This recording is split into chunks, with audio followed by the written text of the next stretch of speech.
Hello and welcome back to the Draw Fair to Green podcast. This past week saw only one event over on the LPGA Tour, the 2025 Maybank Championship. All the other tours had a week off, but this week it's a little more busy. DP World Tour, PGA Tour, the Ladies European Tour, and the LPGA all have events this week. But let's first dive into the only action of the past week, the 2025 Maybank Championship.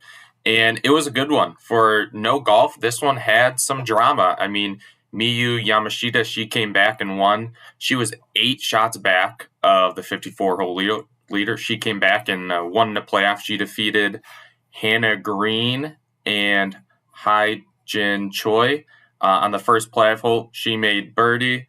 The other players made par. Pretty exciting week for, again, not much action happening in the golf world. So to get a comeback of this nature when all eyes are kind of on the LPGA Tour, that's great. Unfortunately, again, being overseas, very hard to watch. Being Malaysia being on just a completely different time zone. So unless some of you were up to the wee hours of the morning, most of you probably saw it on a tape delay or just some highlights via social media or the LPGA website. For Yamashita, it's her second career victory. She also won the 2025 AIG Women's Open this past year. She's a rookie. She's won twice, the first rookie to win twice on the PGA Tour since Gino Titakun did in 2022. She's also the 11th Japanese player to win twice on the LPGA Tour. So another good week. Another non-repeat winner this year. So her and Titakun are the only two ladies that have won twice. Again, really good week, really good performance by her. She went bogey-free in the final round, shot 7 birdies to force that playoff, and then again making the birdie on the first playoff hole to secure her win. In second, like I said, was Hai Jin Choi and Hannah Green. For Hannah Green, this is her second straight top 5 finish. She led the field in birdies in regulation all week with 25, so she played well coming off the International Crown event last week. And then the 36-hole and 54-hole leader, Choi, just struggled on Sunday. She couldn't really get it going that she had in the first 2 rounds. She set the 36 and 54-hole tournament scoring records and just couldn't really capture that magic on Sunday. She struggled on the day. She only made 2 birdies, 3 bogeys to shoot +1 and fall in that playoff to Yamashita. So tough for her. She has played well this season, though. It's her 9th top 10. So again, nothing to really be too upset about other than not closing the deal. I'm sure she's probably kicking herself for missing some putts or some shots she'd have back, especially with such a large lead. To give up a lead like that is tough, but also it's hard to close out tournaments. And we see it all the time, and we've heard other pros on the PGA Tour, DP World Tour, and LPGA Tour say it's almost harder when you have such a big lead because you just tend to coast. In any sport, right? You always see, whether it's a basketball game, teams up 20 and all of a sudden they're losing. It's really hard to play with the lead. It's just the mindset is different. That would what make the greats. That what makes Scotty great, makes Gino great, make Nelly great last year. Like once they get the lead, very rarely do they lose it. And I mean, that's kind of what all young players are searching for. Again, Yamashita, 2 wins, winning a major in your rookie year is pretty impressive. She looks like the next best Japanese women's golfer. So it's exciting. Again, another international winner, especially over on the Asian swing.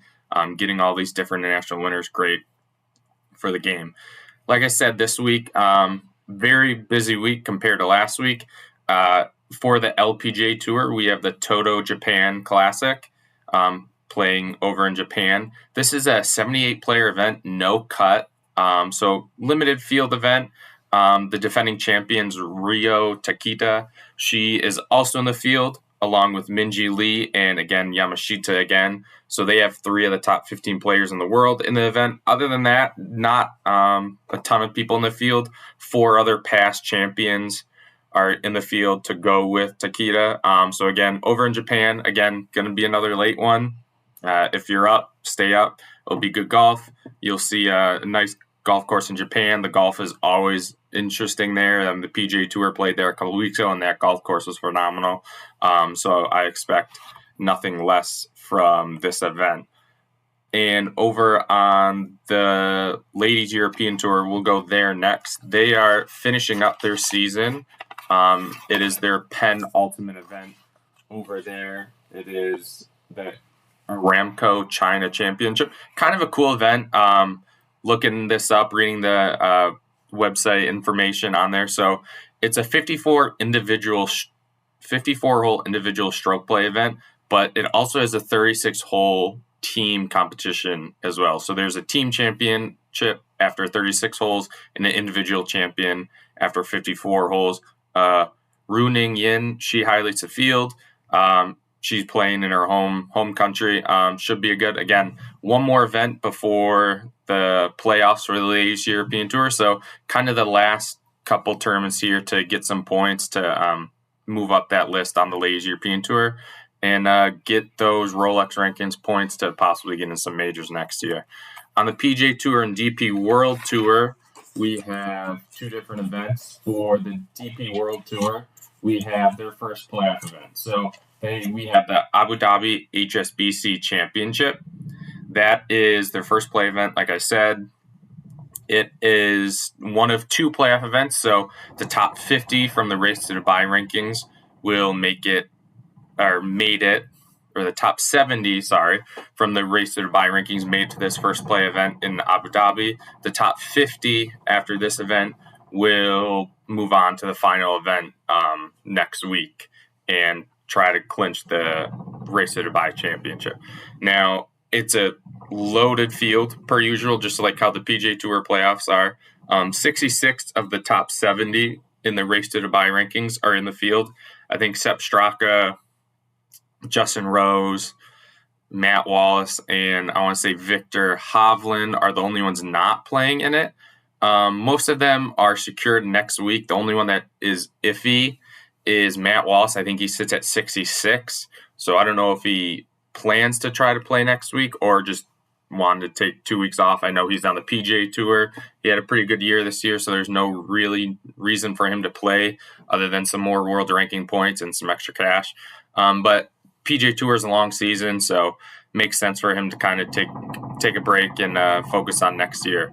Again, a loaded field, but on the DP World Tour this year, it was a really good year for the DP World Tour, and I feel like we're saying this a lot with the LPGA Tour. Not so much with the PGA Tour, but the LPGA and DP World Tour seem to have a lot of first-time winners this year. Over on the DP World Tour, there were 19 first-time winners this year. So again, more younger guys winning. Again, we talked about the other week when Marco Penge won. He won his first time this year and then won 2 more times. So he's won 3 times this year.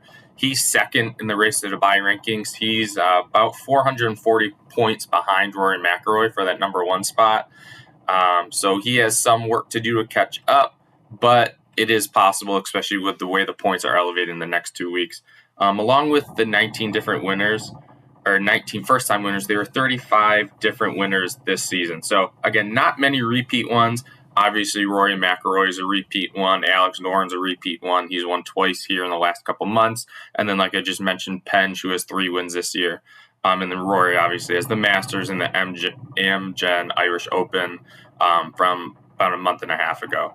So, again, another really exciting time. I know we saw Michael Kim win. American who plays on the PGA Tour. He won down in France a month ago. So again, just different storylines are pretty good. I know everyone knows Matt Fitzpatrick. He's obviously Ryder Cupper, PGA Tour winner, U.S. Open winner. Played great this last 3 or 4 months. He kind of returned to form over the last 4 months after really struggling for the good part of the beginning of the season and latter half of last year. So good to see him being in form, but he's not the only golfer in his family. His brother Alex Fitzpatrick has played really well in the last couple of weeks, and he's locked up his DP World Tour card for next year. So you got both Fitzpatricks in the field. That's just an intriguing little storyline. I know he went to Wake Forest, where some of the good young players have came from, and we talked about Michael Brennan last week. He came from Wake Forest. You have Cam Young, who finally broke through on the PGA Tour and who was probably the best American on the Ryder Cup team. You can argue with some other people, but he was probably the best one. You got Will Zalatoris, who unfortunately he has the one win, probably should have a couple more, but some back injuries have hampered him the last couple of weeks, or last couple of years. He has come back to play. He played in a couple of events here in the fall. So Wake Forest is kind of sneaky producing some good players here. I feel like it's not talked about compared to you get the Georgias, the Stanfords, the Alabamas, the Florida States, Texas. They're all those powerhouses, Oklahoma. But Wake Forest, again, they have some really good players there. So that's just a cool little storyline for Alex Fitzpatrick. Again, Abu Dhabi Championship, they'll play for 4 rounds like normal, and then next week, top 50 going to the final playoff event here as the season kind of wraps up here on the TP World Tour. And then over on the PGA Tour, we have the third final event on the fall series. So we have the Worldwide Technology Championship played down in Mexico. Austin Eckroat is the defending champion. He won his second championship or PGA Tour win last year here. So he'll look to defend, something that hasn't happened here since Victor Hovland did in 2020 and 2021. So yeah, Victor Hovland again famously won this back-to-back. He has not played in this event since he won it the second time. It has changed golf courses. So the first year Victor won it, it was at Mayakoba, which is now a live golf event. So Mayakoba used to hold the PGA Tour event. In 2020, they came to an agreement with Live Golf to host an event, and the PGA Tour just kind of with all the legal stuff with the Live Golf said, hey, we're not going there anymore.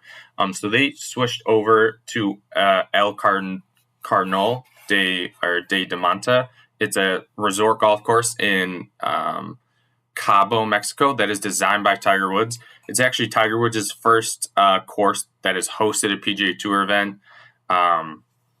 His design team and him, it was the first course they kind of finished, and now it's hosted the event for the last 3 years. The 18-hole record is set by Carson Young. He shot 61 here last year in the second round of the event. He designed it kind of like old California golf courses he said that he used to play.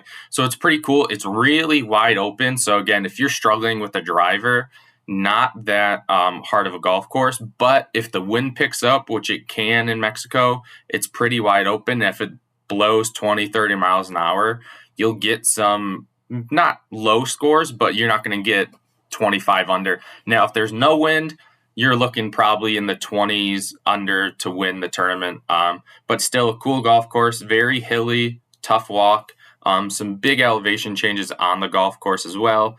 Some cool bunkering too. Again, good event. Not the weakest field. It's actually a pretty good field for a fall event. You got JJ Spawn, Ben Griffin, Wyndham Clark all in the mix. So you got a couple major champions, 3 Ryder Cuppers all playing in the field.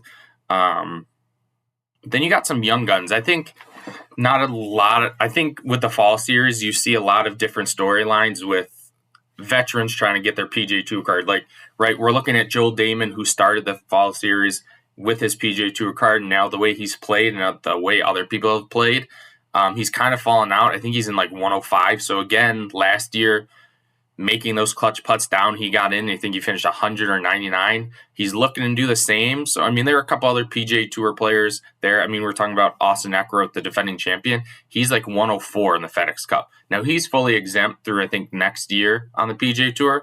But, I mean, he said yesterday in his press conference he doesn't want to be one of those players that's just going through exemptions. He wants to keep winning to keep his card. So you have that. But then I think for the young guys, like we saw Michael Brennan win last week. Again, non-member sponsors invite wins. Now he has membership on the PGA Tour. He can forego his Korn Ferry Tour membership. We have Luke Clanton, David Ford, former PGA Tour graduates who have been playing on the PGA Tour this like latter half of the year after accepting membership. They haven't really done much. Luke Clanton has played better as an amateur on the PGA Tour than he has as a pro. But again, a lot of first-time courses, all the traveling, new courses, figuring out how I do all the media, how do I work out, how do I get treatment, how do I practice well, learning these golf courses, learning where I can miss, where not to miss, the green reading, all that is hard. Gordon Sargent, Vanderbilt golfer, he's also in the field, another good young player who has not accepted his PGA Tour card yet, but he will once he's done with college, he said. So again, that's an interesting one. We also have Johnny Kiefer, who was the Korn Ferry Tour Player of the Year yet. His PGA Tour membership hasn't started yet, but he got a sponsor's invite. So look for him. He won twice on the Korn Ferry Tour this year, had 2 runner-ups. Kind of was the best player all year long. You talk to former other Korn Ferry Tour players, they talk about how good he is. So look for him. He'll be a good player, especially with the way some of these young guys play and win. Like, winning translates. So if he was up in the top 10 this week, would not shock me. My pick for this week is Rico Hoey. He's played really good in the fall. In 4 events, he's finished top 10 in 3 of them. He finished second last week to Brennan. He's a really good ball striker, really good tee to green, and iron game. The kind of bugaboo with him right now is just he's not a very good putter. And that could be an issue here at this golf course. Like, he's going to set himself up. So if he can give himself good looks, he'll make lots of birdies. But if he's hitting it to 15, 20 feet, not being able to convert those, that's going to be the toughest one. But I like him. I think he has been playing great. He's right at that cusp of missing that Aon next 10. So like we've mentioned in the past, 51 to 60 are in the FedEx Cup rankings after the fall events. We'll get in those 2 signature events, the Genesis and the AT&T Pebble Beach Pro-Am. So he's at 61. So here he's got a couple weeks. He got this week, next week, and the week after that to get into that top 60. Again, he's close. He's playing really well. Should have a good week here. But yeah, look for that to look for some of these players who are pushing for the PGA Tour card and getting into those signature events to win, because getting in those 2 signature events, first, major FedEx Cup points for players, and just the payout is so much better than some of these other events, the non-signature event, the opposite field event that some of these people are playing in.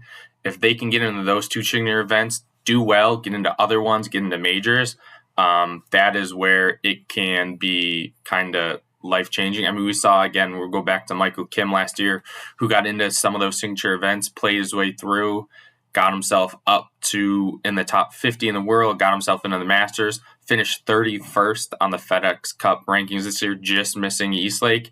Then he goes to France, wins there, and probably having his best year on tour since his win a couple years ago. And even this year without the DP World Tour run, this year is probably better. He finished higher in the FedEx Cup rankings this year than he did when he won. So again, it's crazy that these signature events are this important, but it's helping some of the no-name guys play better. They're getting in. You're getting non-household names, like we talked about. We're still getting like the Ricky Fowlers, the Wyndham Clarks, the Jordan Spieths, all getting these sponsor exemptions, which is a whole nother story. Should they always be getting them? I get it. The sponsors want the big names to draw the most ratings and to kind of show off their tournament, the golf course. So I do get it. But also some of these sponsor exemptions can be used for younger players. Like, I wouldn't mind seeing Luke Clanton or David Ford or one of these younger players get in to see what they can do against this bigger field, or go give it to someone on the DP World Tour who just earned their PGA Tour card, right? Like Marco Penge. He's in line to get a PGA Tour card from being the top 10 finisher on the Race to Dubai rankings who doesn't have one already. So, like, yes, he's pretty high up in the world rankings. Probably, I think he's in the top 30s. He should get an invite because he's not into any of these. Like, he's a good player. He's one of the best players in the world. He's won 3 times on the second best tour in the world for men's professional golf. He could have been a Ryder Cup team player if it wasn't for Rasmus Højgaard getting that automatic spot. Like, I think I maybe would have picked Penge if I was Luke Donald, but Højgaard got it. So like someone like that, Alex Noren, who's played great, who's had success, has never won on the PGA Tour, but he's a good golfer. He's a good pro golfer. He's had success on the PGA Tour just without a win. Instead of always these household names, right? I get it. Like, you're going to want a Max Homa who struggled to be in your tournament. He just brings fans, brings eyeballs from viewers. But I think somehow they can redo the sponsor exemptions, like let younger players get it. Like, let's see Michael Thorborn Olsen get in one. Like, he's a good young player. He hits it a mile. He's played well in the fall, and he just hasn't played well enough to get into some of those signature events. Like, let him get in there. Like, I think, again, the PGA Tour, I know it's a business. It's all about ratings and eyeballs and getting fans in and drawing attention through social media and through TV viewership. But also, if these guys aren't playing well, like, how fun is it? Who's really paying attention to Wyndham Clark shooting 2 over at the Travelers Championship and missing the cut when we could see someone else light that course up? I don't know. It's personal opinion. I know it's tough. Again, we've talked about it when it happened. Ricky Fowler gained a lot of his FedEx Cup points through sponsor exemptions and got into the top 50, and now he's in those signature events again all year without sponsor exemptions. Without those sponsor exemptions, he's not there. It goes to someone else. And again, does Ricky Fowler need to get in all those? He's had a good career. He's made tons of money through the PGA Tour, through sponsorships. Give it to someone like a Mackenzie Hughes, who yes, he's a 2-time winner on the PGA Tour, but he could use the money more than Ricky Fowler. Or give it to one of these young guys. Give it to this Michael Brennan, who's up and coming, who seems to be like a very good golfer. Like, if he can get a sponsor's invite, like, look what happened. He got a sponsor's invite, and he went out and won by 4, and probably could have been more. Like, these sponsor invites work. Nick Dunlap 2 years ago at the American Express in Amateur got an invite and won. Then won again. Now, he struggled this year. It's a really bad case of the driver rips. He's in the field this week. He's played better of late, and at a wide open course like this, I wouldn't say he's in contention to win, but you never know. Golf is a funny game. If he finds something and he's hitting a little more fairways than normal, does he get up there? Like, maybe. Like, he's good. He's won twice. So that's another name, another young guy to throw in the Luke Clanton, David Ford mix, which could be intriguing. I know it's towards the end of the year, and the PGA Tour is wrapping up. Again, 2 more events, the RSM and the Butterfield Bermuda Championship. So we'll start getting into awards. I know I'm not sure when the PGA Tour will announce those, but once Brian's back, we'll have a little show, and we'll do kind of an award show for the PGA Tour, and then once the LPGA Tour finishes up, we'll do the same thing over there, just as the golf kind of slows down. I know we won't have many weeks without golf. I mean, after the RSM and the Butterfield, we have the Hero, we have the Grant Thornton Invitational. So 2 non-PGA Tour events or LPGA Tour sanctioned events, but still cool events. The Hero, again, has some of the best players in the world. Tiger Woods hosts it. Scotty's won it, I think, the last 2 years. So you'll get a lot of the top 30, 40 golfers in the world on the men's side up there, and that's cool. And then the Grant Thornton Invitational, again, it's a cool event. It has PGA Tour and LPGA Tours paired together, 2-person teams. Tournament last year, Jake Knapp and Gino Titakun won last year. So again, good event. The teams this year, let me pull those up because they were just announced, and they were some pretty good teams. So you have Daniel Berger and Charlie Hall as one team, Bud Cauley, Jessica Korda as another, Luke Clanton and Lottie Wood. So 2 young studs on their tour. I absolutely love that they came together. I mean, Luke Clanton's the up-and-coming thing on the PGA Tour. Lottie's the up-and-coming thing on the LPGA Tour. So the fact that they're teaming together, I think, is fantastic for the game of golf. And I think they're a sneaky team to win. I think young, just energized, go out and win it. I think that would be really cool. Team Clark and Thompson. So Wyndham Clark, Lexi Thompson, then Corey Connors, Brooke Henderson, Canadian duo who will not miss a fairway or a green. Great ball strikers. I mean, Corey Connors is a top 5 ball striker on the PGA Tour week in and week out. Not the best putter, So that's kind of his only reason he isn't winning a lot. But again, good pairing, good Canadian pairing. Brooke Henderson, the best Canadian women's golfer there is. And Corey Connors is probably the best Canadian golfer on the men's side right now. You can argue Nick Taylor, but I would go with Corey Connors. Lydia Ko, Jason Day, good major championship pairing. Tony Finau, Lilia Vu, Chris Gotterup, Jennifer Kupcho, Tom Hoagie, Angel Yin, Billy Horschel, Andrea Lee, Michael Kim, Rose Zhang. So again, another good pairing, Michael Kim, Rose Zhang. Again, Michael Kim won this year. Rose Zhang, good young player on the DP World Tour. And let's see, Jake Knapp and Patty Tavatanakit, who he won last year, not Gino Titakun. I was reading the wrong name. Tom Kim and Gino Titakun came in second to Knapp and his partner. And then Denny McCarthy, Nelly Korda. Denny McCarthy, one of the best putters on the PGA Tour. Keith Mitchell, Megan Kong, Andrew Novak, Lauren Coughlin, and Neil Shipley and Maja Stark. So again, good field. That's not for a couple weeks, but that field got announced this past week. So I thought I'd bring those to you. Again, cool event. Love seeing the women and the men play together. I think it just brings light to both tours. And really exciting, good field. A lot of players that people know about but don't really watch. And it's an exciting event just to watch. Love team golf. I know I said it last week with the International Crown. I think the more team golf we can get and the more we can highlight these players, I would love to see like a PGA Tour, LPGA Tour co-sanction event somehow. I don't know how that would work. But this is the closest thing we're going to get. And they do a pretty good job. Maybe eventually they expand it to more teams. That would be great. But for now, again, that's in a couple weeks. But as the season winds down, we have that type of event in the Hero Championship down in Bermuda, another PGA Tour event that's not sanctioned, but play set up by them.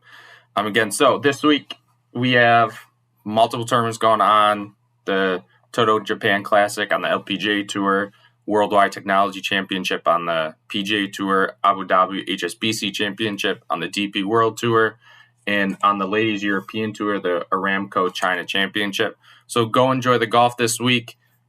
Different varieties. You got a team event in one, you got playoffs on another, and some people fighting on the LPGA and PGA Tour for their cards next year, and to get in those world ranking points, to get into those better events like the majors next year. Again, we'll be back next week. We'll discuss all those tournaments that happened this week, and then we'll discuss the upcoming ones as well. Again, like this video, subscribe to our YouTube channel, give us a review on our podcast or Spotify. Thanks for listening. Thanks for watching if you're on YouTube, and we will see you next week.